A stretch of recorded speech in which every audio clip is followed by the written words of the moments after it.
Alright everyone, welcome to Jasper's History Facts. Da-na-na. Today is September the 26th, and on this day in 1580, renowned explorer Sir Francis Drake completed his circumnavigation of the globe, arriving in Plymouth Harbor, England.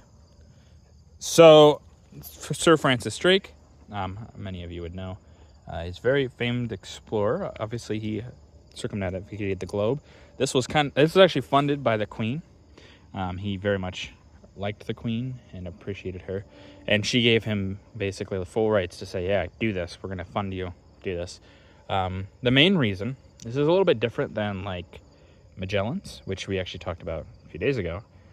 Magellan actually started his journey in 1519, so many years ago, on September 20th. So it's funny that they kind of both start and kind of end these days around this time, because actually Magellan ended his circumnavigation on September 6th, so which is kind of interesting.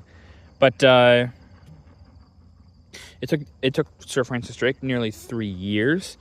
This is a pretty perilous journey. Even now, circumnavigating the globe, I mean, it's really not that necessary by boat, but you could do it. It's still going to take a bit, but not nearly as long as these gentlemen. Obviously, Sir Francis Drake, like I just said, it took him 3 years for this journey. So, it's a long time at sea. It requires a lot of,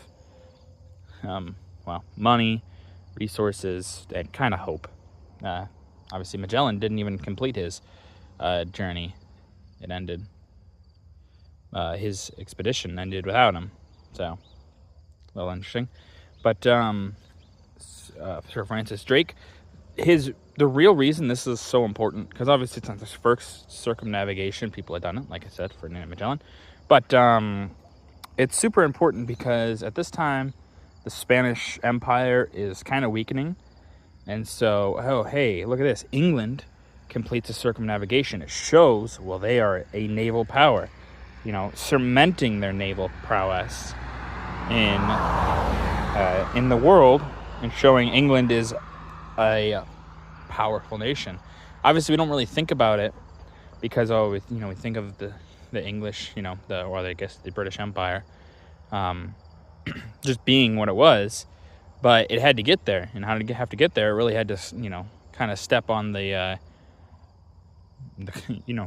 rotting corpse, you could say, of the Spanish Empire.